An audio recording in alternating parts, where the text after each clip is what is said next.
So, hello बच्चा party, welcome back to STVZ and this was Sandeep bhaiya from IIT Guwahati.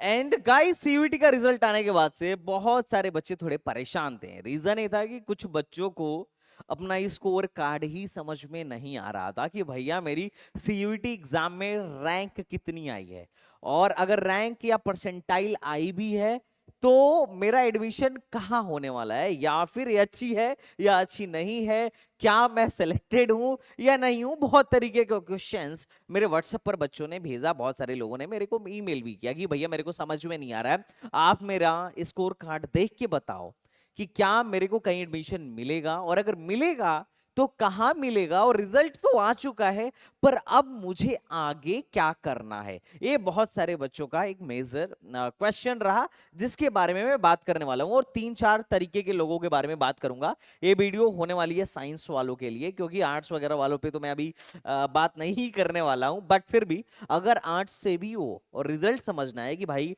मेरा score कैसा है और मेरे स्कोर पर कहीं एडमिशन मिलेगा कि नहीं है, कैसे पता करें, तो भी ये वीडियो आप जरूर देखो। और साइंस वाले तो भैया एकदम आराम से कॉपी पेन लेके बैठ जाओ, सब कुछ है वीडियो में समझा दूंगा। देखो, चाहे आप बीटेक करना चाह रहे हो, बीटेक फर्स्ट ईयर में जाके करना चाहते हो, या फिर लेटरल एंट्री के थ्रू करना चाह रहे हो, या फिर बीएससी करना चाह रहे हो, या फिर बी फार्मा करना चाह रहे हो, या फिर बीसीए करना चाह रहे हो, ये वीडियो आपके लिए बहुत ही ज्यादा इंपॉर्टेंट होने वाली है। अब देखो, पहले तो ना ये समझो कि भाई रिजल्ट देखना कैसे है। हमें रिजल्ट को देख के क्या क्या चीजें समझ जानी है तुरंत तुरंत। देखो, जैसे एक बच्चे का ये डेमो रिजल्ट है, अब थोड़ा सा रिजल्ट देखो। जैसे इसने क्या किया था, अब चूंकि ये बच्ची जो है जेई मेन में भी अपीयर हुई थी, और इसको क्या करना है कि एग्जाम भी देना है जेई में, मतलब इंजीनियरिंग करना है बेसिकली। तो इसने अपने इंजीनियरिंग के हिसाब से सब्जेक्ट्स चूज किए थे। सीयूईटी में सबसे इंपॉर्टेंट होता है सब्जेक्ट का चयन करना। आप जिस जिस ब्रांचेस में या जिस जिस यूनिवर्सिटी के जिस भी डिपार्टमेंट के अंदर एडमिशन लेना चाह रहे हो, वो डिपार्टमेंट या फिर वो कॉलेज किस किस सब्जेक्ट की डिमांड कर रहा है, ये सबसे इंपॉर्टेंट था। और इसको आपको पहले ही चेकआउट कर लेना था, और आई होप आप लोगों ने चेकआउट कर लिया होगा। सबसे इंपॉर्टेंट है कि भाई जैसे इसको क्या देना है, इसको इंजीनियरिंग करना है, तो इसने इंजीनियरिंग के लिए 3 डोमेन सब्जेक्ट चूज किए थे, जिसमें कि पहला है अपना फिजिक्स, मतलब पहला है अपना क्या, फिजिक्स, फिर केमिस्ट्री एंड फिर मैथमेटिक्स। इसने 3 डोमेन सब्जेक्ट अपने चूज किए थे। लेकिन इसने देखा कि एक कॉलेज है, cluster innovation centre, Delhi university का एक कॉलेज है। इसके लिए हमें क्या चाहिए, मैथमेटिक्स, इंग्लिश और जनरल एप्टीट्यूड चाहिए, या हिंदी इंग्लिश की जगह कोई भी एक लैंग्वेज चल जाएगा। तो इसने उस हिसाब से एक लैंग्वेज चूज किया और एक जनरल एप्टीट्यूड चूज किया। इसने 5 सब्जेक्ट्स में एग्जाम दिए हैं, और ये 5 सब्जेक्ट से ही इसका बीटेक के जितने भी कॉलेज हैं, चाहे वो गवर्नमेंट हो या फिर प्राइवेट हो, सब में बीटेक में एडमिशन हो जाएगा। सिर्फ सिर्फ इन 5 सब्जेक्ट से, और इससे मतलब इसके अलावा और किसी कॉम्बिनेशन की इसको आवश्यकता थी भी नहीं। तो बीटेक के जितने कॉलेजेस हैं बच्चे उसके लिए एलिजिबल है। बीएससी के भी जितने कॉलेजेस हैं, जितनी यूनिवर्सिटीज हैं, चाहे वो दिल्ली यूनिवर्सिटी हो, या फिर आपका बनारस हिंदू यूनिवर्सिटी हो, या फिर आपका इलाहाबाद यूनिवर्सिटी हो, या फिर आपकी अलीगढ़ मुस्लिम यूनिवर्सिटी हो, जितने भी यूनिवर्सिटीज हैं जो सीयूईटी के स्कोर को इस साल एक्सेप्ट करने वाली हैं, सब में बच्चे एलिजिबल हो गए। इनफैक्ट बच्ची जो है बी फार्मा के लिए भी एलिजिबल हो गई, लेकिन बी फार्मा में इसका क्या है, कोई इंटरेस्ट है नहीं। बीसीए के लिए भी एलिजिबल है, बट इसमें भी इसका कुछ खास इंटरेस्ट है नहीं। तो ये है कि भैया मैक्सिमम हमें तो बीटेक ही ट्राई करना है। अगर in worst situation I can apply for BSc also. अब देखो, इसने ये 5 सब्जेक्ट में एग्जाम दिया। अब इस 5 सब्जेक्ट में एग्जाम देने के बाद इसकी कोई जेई मेन की तरह रैंक नहीं आई। रैंक क्यों नहीं आई? क्योंकि जो एनटीए है, जो एनटीए है, जो सीयूटी का एग्जाम करा रही है, ये सिर्फ आपको स्कोर कार्ड देने वाली है, स्कोर कार्ड देने वाली है, रैंक नहीं देने वाली है। रैंक इसके इसके अगर रैंक दे भी देती ना, तो पहली बात तो रैंक दे भी नहीं पाती, क्योंकि अलग अलग लोग अलग अलग सब्जेक्ट कॉम्बिनेशन बनाते हैं। तो रैंक देने का कोई मतलब ही नहीं है, और इसका रैंक किसी काम का भी नहीं है। तो इसने क्या किया है, सिर्फ स्कोर कार्ड दिया है, और इस स्कोर कार्ड को हमें ले जाकर डिफरेंट डिफरेंट यूनिवर्सिटीज में अप्लाई करना है। जो जो यूनिवर्सिटी इस सीयूईटी के स्कोर को एक्सेप्ट करेगी, हमें उस यूनिवर्सिटी में क्या करना है, इस स्कोर कार्ड को ले जाके अप्लाई करना है और उस यूनिवर्सिटी में आपकी मेरिट बनेगी और उस यूनिवर्सिटी के लिए वो यूनिवर्सिटी आपको रैंक देगी। तो अभी सीयूईटी में रैंक ढूंढने की कोई जरूरत ही नहीं है और ना ही सीयूईटी देगा। तो ये सब क्या है सर, ए परसेंटाइल क्या है, ए फिगर क्या है, इन फिगर और इन वर्ड क्या है, एनटीए स्कोर क्या है, नॉर्मलाइज एनटीए स्कोर क्या है और ये परसेंटाइल क्या है। अब मैं तुम्हें बता देता हूं नॉर्मलाइज्ड एनटीए स्कोर क्या है। देखो नॉर्मलाइज्ड एनटीए स्कोर क्या है, मान लो फिजिक्स में मैं पकड़ लेता हूं, जैसे कि मैं एक सब्जेक्ट लेता हूं, किसी भी सब्जेक्ट को लेते हैं, जैसे मान लो इसका ले लेते हैं फिजिक्स। फिजिक्स में इसकी परसेंटाइल बनी है 97.69 और नॉर्मलाइज स्कोर जो बना है, नॉर्मलाइज स्कोर जो बना है 148.21 बना है। अब नॉर्मलाइज स्कोर का मतलब क्या होता है, क्योंकि देखो फिजिक्स कोई भी एग्जाम है, जैसे फिजिक्स है तो फिजिक्स या कोई भी एग्जाम एनटीए कई शिफ्ट में लेती है, मतलब आज भी करा दिया, कल भी करा दिया, परसों भी करा दिया। कभी कभी पेपर टफ हो जाता है, कभी कभी पेपर क्या हो जाता है बेटा, आसान हो जाता है। तो हर एक का क्या होता है, हर एक का अपने रो में अलग अलग मार्क्स आ रहे होते हैं। मान लो 250 का पेपर है तो 250 में कोई जिसके में पेपर आसान आ गया वो 210 नंबर लेके आया और जिसके में पेपर टफ आया है वो 180 नंबर लेके आया। तो टॉपर के रिस्पेक्ट में लोग क्या करते हैं, एक नॉर्मलाइज स्कोर निकाल देते हैं। क्या कर देते हैं, एक नॉर्मलाइज स्कोर निकाल देते हैं और नॉर्मलाइज स्कोर के बिहाफ पे लोग परसेंटाइल निकाल देते हैं। जैसे फॉर एग्जांपल मैं तुम्हें दिखाता हूं कि हुआ क्या। जैसे मान लो ये है लिस्ट, ये है लिस्ट कि भाई क्या है कि ये सब्जेक्ट्स हैं, उस सब्जेक्ट्स में टोटल कितने लोग अपीयर किए हैं और कितने लोग जो हैं एनटीए में क्या स्कोर किए हैं, एनटीए का स्कोर क्या है। बात समझ में आ रहा है। जैसे देखो यहाँ पे जो तुम्हारा है, कहाँ गया, यहाँ पे देखो, यहाँ पे जो एनटीए स्कोर है वो नॉर्मलाइज्ड करके निकाला गया है, मतलब हर जितने भी अपने शिफ्ट्स हैं उनको एक पे लेके आ गया एक पर लेके आया गया है, क्योंकि अलग अलग रो में अलग अलग लोग बैठ के एग्जाम दे रहे थे। फिर क्या किया गया, उनको एक ही रो में शिफ्ट किया गया, उनके मार्क्स को नॉर्मलाइज कर दिया गया ताकि ये पता लगाया जा सके कि इन सब में सबसे मतलब टॉप पर कौन है। जैसे फॉर एग्जाम्पल अगर अपन किसी एक सब्जेक्ट को पकड़े, अपन इसको पकड़ते हैं, फिजिक्स को ही पकड़ लेते हैं, तो फिजिक्स में देखो इतने लोग बैठे थे और उसमें से इतने लोगों ने एग्जाम दिया, इतने लोग फॉर्म भरे थे और उसमें से लगभग लगभग 5 लाख समथिंग 40,311 लोगों ने क्या किया है, एग्जाम दिया है। और जो टॉपर रहा है उसकी जो स्कोर आई है, एनटीए स्कोर आई है वो 237 आई है, 237। अब जो ये टॉपर है उसने ये maximum NTA, highest NTA score जो क्या किया है वो हासिल किया है। तो अब इसको दे दी जाएगी 100 परसेंटाइल। देखो जो टॉपर है ना उसको क्या दी जाएगी, उसको दी जाएगी 100 परसेंटाइल और उस टॉपर के रिस्पेक्ट में ही बाकी लोगों को क्या कर दिया जाएगा, बाकी लोगों को परसेंटाइल दे दिया जाएगा। और जो ये परसेंटाइल है ये मैटर करती है, ये बहुत ज्यादा मैटर करती है। और उस परसेंटाइल के कॉरस्पॉन्डिंग क्या नॉर्मलाइज स्कोर रहा वो ये है। बात समझ में आ रहा है क्या, टॉपर अगर मान लेते हैं 250 में से 237 लेके आया है तो इसका मतलब है उसकी परसेंटाइल बनी 100 परसेंटाइल और बाकी उसके रिस्पेक्ट में जो लोग हैं उनकी परसेंटाइल उसी के करस्पॉन्डिंग चलती चली जाएगी। जैसे कि मान लेते हैं कि अगर मान लो 1 लाख लोगों ने एग्जाम दिया और किसी की परसेंटाइल 99 परसेंटाइल है, इसका मतलब ये है कि 1 लाख में से 99 परसेंटाइल आई है, तो इसका मतलब ये है कि 1000 लोग 1000 पीपल जो है इससे उस एग्जाम में आगे रहे हैं, उस एग्जाम में 1000 लोग आगे रहे हैं।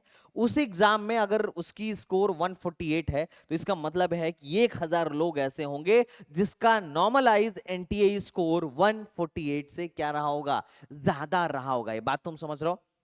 अब जो हमारे काम की सबसे ज्यादा चीज है वो है परसेंटाइल और इन फिगर। अब आपके एक्चुअल में मार्क्स हो सकता है कि कुछ डिफरेंट आ रहे हो, आप जब एग्जाम देके आए होगे आंसर की से मैच किए होगे तो ऐसा बिल्कुल पॉसिबल है कि आपके जो एग्जाम्स में मार्क्स आ रहे होंगे वो डिफरेंट आ रहे होंगे, नॉर्मलाइज स्कोर के इक्विवेलेंट नहीं आ रहे होंगे। क्योंकि नॉर्मलाइज स्कोर में क्या होता है कि सबको एक साथ नॉर्मलाइज कर दिया जाता है। तो हो सकता है कि डिफरेंट आ रहे हो। पर अब हमें क्या करना है, कुछ नहीं करना है। हम जिस भी एग्जाम में बैठेंगे, मतलब जिस भी यूनिवर्सिटी के लिए अप्लाई करेंगे, मान लो किसी को मन कर रहा है कि भैया एक काम करता हूं, मैं सीआईसी के लिए अप्लाई करता हूं, तो हमें कैसे पता चलेगा कि सीआईसी में हम एलिजिबल हैं या नहीं है? तो हमें सिंपल क्या करना है, सीआईसी के लिए इंग्लिश चाहिए और जनरल एप्टीट्यूड चाहिए और मैथमेटिक्स चाहिए। इन तीनों के मार्क्स को मैं जोड़ लूंगा और सीआईसी के पिछले साल के कट ऑफ मार्क्स से क्या कर लूंगा, मैं कैलकुलेट कर लूंगा कि हाँ भाई पिछले साल सीआईसी का मान लेते हैं 450 या 500 कट ऑफ गया, तो इस साल हमारे क्या 500 प्लस आ रहे हैं। और अगर 500 प्लस नहीं भी आ रहे हैं तो भी कोई बात नहीं, हमें अप्लाई करना चाहिए, क्योंकि हमें स्पॉट तक जाते जाते लगभग कट ऑफ जो है थोड़ा बहुत डाउन हो जाता है। अगर तुम कट ऑफ पे बोलोगे तो एक डिटेल वीडियो मैं अलग से बना दूंगा। तो मेजर अब हम इसमें क्या करना है, हमें रैंक वैंक की चिंता नहीं करनी है, बस हमें ये देखना है। अब देखो 97 परसेंटाइल का मतलब ये हुआ कि 3 परसेंटाइल लोग ही मुझसे आगे थे इस एग्जाम में। 84 परसेंटाइल का मतलब क्या हुआ कि मतलब 16 परसेंटाइल लोग, 16% 16 परसेंटाइल लोग, या ऐसा बोल सकते हो कि जैसे मान के चलो 16% लोग क्या हैं, मुझसे आगे हैं इस एग्जाम में। 92 परसेंटाइल का मतलब ये हुआ कि 8% लोग, टोटल जितने लोग अपीयर हुए हैं, जैसे यहां पर देखो, यहां पर तुम्हें लिस्ट दिख रही होगी कि टोटल कितने लोग अपीयर हुए हैं। जैसे फिजिक्स में जो था 5,40,000 लोग अपीयर हुए थे। तो अगर 93 परसेंटाइल इस बच्चे का, मतलब ये फिजिक्स में 3% लोगों से, मतलब 97% लोगों से आगे चल रहा है और 3% लोग से पीछे चल रहा है। इसका मोटा मोटी ये मतलब हुआ परसेंटाइल निकालने के लिए, जिसका यूज कॉलेज वाले करेंगे आपके रैंक को फाइंड आउट करने में। अब कॉलेज वाले ही आपकी मेरिट बनाएंगे। अब वो आपके मार्क्स के बिहाफ पे या परसेंटाइल के बिहाफ पे, जिसके बिहाफ पे भी वो बनाना चाहे बना सकते हैं, उनकी चॉइस होगी। तो अब आपको क्या करना है, तो भाई आपको यहां से मार्क्स जोड़ के कैलकुलेट कर लेनी है। अगर आप किसी यूनिवर्सिटी के लिए अप्लाई कर रहे हो तो अपने पीसीएम के मार्क्स जोड़ो और देखो कि भाई टोटल कितना आ रहा है, और उसके बाद से आप अप्लाई करना शुरू करो। अब जैसे फॉर एग्जांपल इस बच्ची को बीटेक में एडमिशन लेना है, तो अब सबसे पहले इसको सबसे इंपॉर्टेंट चीजें देखना होगा, कॉलेज शॉर्टलिस्ट करनी होगी। जैसे बीटेक के लिए कुछ यूनिवर्सिटी है, जैसे क्लस्टर इनोवेशन सेंटर में मतलब इंफॉर्मेशन टेक्नोलॉजी और मैथमेटिकल इनोवेशन में बीटेक होता है। तो अब इसको अप्लाई करना चाहिए कि नहीं करना चाहिए, ये कैसे पता चलेगा? तो सिंपल बात है, अब हमको ये चेक करना पड़ेगा कि सीआईसी के लिए किन किन सब्जेक्ट के एनटीए स्कोर की रिक्वायरमेंट है। तो जैसे सीआईसी के लिए 3 सब्जेक्ट चाहिए, एक लैंग्वेज चाहिए, इसने इंग्लिश में किया है, एक क्या चाहिए, जनरल टेस्ट चाहिए, तो इसने जनरल टेस्ट भी दिया हुआ है, और तीसरा मैथमेटिक्स चाहिए, तो इसने मैथमेटिक्स भी दिया है। अब तीनों सब्जेक्ट को जोड़ो और देखो कि पिछले साल के कट ऑफ से मैच करो कि भाई देखो क्या मेरा एडमिशन पॉसिबल है या नहीं है। जनरली अगर मान लेते हैं किसी के 500 प्लस मार्क्स आ रहे हैं, तो हाईली रिकमेंडेड है कि you have to appear in Delhi University CIC. एक एक के कट ऑफ पे अगर बोलोगे तो मैं कट ऑफ पे भी बात कर लूंगा, है ना। फूड एंड डेयरी टेक्नोलॉजी में बीएचयू में बीटेक होता है, हालांकि ये एग्रीकल्चर डिपार्टमेंट के अंदर है, तो मैं ज्यादा रिकमेंड नहीं करता हूं। एचबीटीयू कानपुर के राउंड 2 में बीएसएमएस कोर्स में भी BSMS in mathematics and data science, mathematics and data science में भी इस साल एडमिशन हो रहा है सीयूईटी से, तो तुम वहां पे अप्लाई कर सकते हो। एकेटीयू के स्पॉट राउंड में इस साल सीयूईटी वालों को मौका दिया जाएगा, तो तुम उसमें भी अप्लाई कर सकते हो, है ना। बीबीएयू बाबा साहब भीमराव अंबेडकर यूनिवर्सिटी एक सेंट्रल यूनिवर्सिटी है लखनऊ में, है ना, यहां पर भी अप्लाई कर सकते हो, है ना। महात्मा गांधी चंपारण में है ना central university, Mahatma Gandhi central university Champaran में। वैसे तो प्लेसमेंट बड़ा बेकार है, उतना कुछ खास नहीं है, लेकिन अगर किसी को अप्लाई करना है तो अप्लाई करे। सेंट्रल यूनिवर्सिटी ऑफ जम्मू में किसी को अप्लाई करना है तो करे, वैसे बहुत अच्छी यूनिवर्सिटी नहीं है। सेंट्रल यूनिवर्सिटी ऑफ झारखंड में किसी को अप्लाई करना है तो करे, ये भी बहुत अच्छी यूनिवर्सिटी नहीं है। तो इस तरीके से बीटेक की बहुत सारी यूनिवर्सिटीज हैं। आप किस में अप्लाई करना चाहिए बीटेक के लिए, किस में अप्लाई नहीं करना चाहिए, अगर तुम इसमें एक डेडिकेटेड वीडियो कट ऑफ के साथ चाहते हो तो बताना, मैं डेफिनेटली बनाऊंगा। उसके अलावा बी फार्मा के लिए देखो यार, बहुत सारे कॉलेजेस की काउंसलिंग ऑलरेडी चल रही है। एकेटीयू की काउंसलिंग ऑलरेडी स्टार्ट हो चुकी है, तो if anyone is interested then बताओ। बी फार्मा में बहुत इजीली एडमिशन हो जाता है, एफडब्ल्यू सीट पर भी एडमिशन हो जाता है। तो बी फार्मा सीयूईटी से मतलब 3 ही सब्जेक्ट चाहिए जनरली बी फार्मा के लिए, फिजिक्स केमिस्ट्री मैथ या फिजिक्स केमिस्ट्री बायो। तो अगर कोई इंटरेस्टेड हो तो बता सकता है। लेटरल एंट्री में भी आज मतलब सीयूईटी स्कोर से ही लेटरल एंट्री के थ्रू मतलब बीटेक सेकेंड ईयर में आज के टाइम में एडमिशन होता है उन बच्चों के लिए जिन्होंने डिप्लोमा या बीएससी कर रखा है। उसके लिए बस मैथमेटिक्स चाहिए, इंजीनियरिंग ग्राफिक्स चाहिए और अपने को क्या चाहिए, जनरल टेस्ट चाहिए, 3 सब्जेक्ट चाहिए, या फिर इंजीनियरिंग ग्राफिक्स के बजाय अगर आपने कंप्यूटर लिया हुआ है तो भी काम चल जाएगा। तो इस तरीके से बहुत सारे कोर्सेज में क्या है कि सीयूईटी से एडमिशन होने वाला है, चाहे वो बीटेक हो या फिर बीएससी हो। बीएससी में भी बहुत सारे टॉप की यूनिवर्सिटीज हैं, खासकर दिल्ली यूनिवर्सिटी जिसके लिए बहुत मारामारी होती है। बहुत सारे कॉलेजेस हैं, पहले के टाइम में बोर्ड में इतना हाई कट ऑफ जाती थी दिल्ली यूनिवर्सिटी की, पर आज के टाइम में इट्स क्वाइट इजी, सीयूईटी में फोड़ के इंसान क्या कर सकता है, एडमिशन ले सकता है। दिल्ली यूनिवर्सिटी की काउंसलिंग अपने आप में बहुत एक समझदारी से करने वाली काउंसलिंग है। तो अगर आपको इसमें भी हेल्प की रिक्वायरमेंट हो, आप बताओ, डेफिनेटली की जाएगी। बी फार्मा हो या फिर लेटरल एंट्री हो, इन सारे कोर्सेज में अगर आपको हेल्प की रिक्वायरमेंट है तो आप जरूर हेल्प ले सकते हो। एसटीबीजी का काउंसलिंग प्रोग्राम सीयूईटी के लिए ऑलरेडी लॉन्च हो चुका है। तो अगर आपको हेल्प की रिक्वायरमेंट है कि भैया आप मेरी हेल्प करो, तो डेफिनेटली एसटीबीजी काउंसलिंग प्रोग्राम आप ज्वाइन करो। एक डेडिकेटेड मेंटर आपको असाइन कराया जाएगा and we will definitely help so that you can get a best college.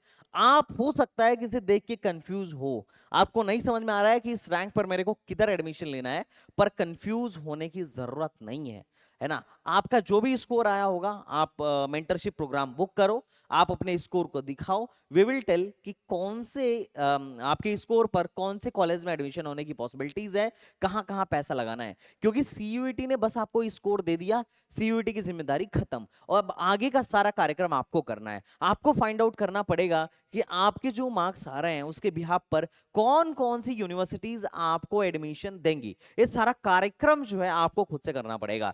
तो या तो बैठ के आप इसके लिए रिसर्च करो या फिर हमें फॉलो करो। एसटीबीजी को सब्सक्राइब करना मत भूलना। तो चलो बच्चा पार्टी, मिलते हैं नेक्स्ट वीडियो में, तब तक के लिए बाय बाय, टाटा एंड जय Hind, thank you so much.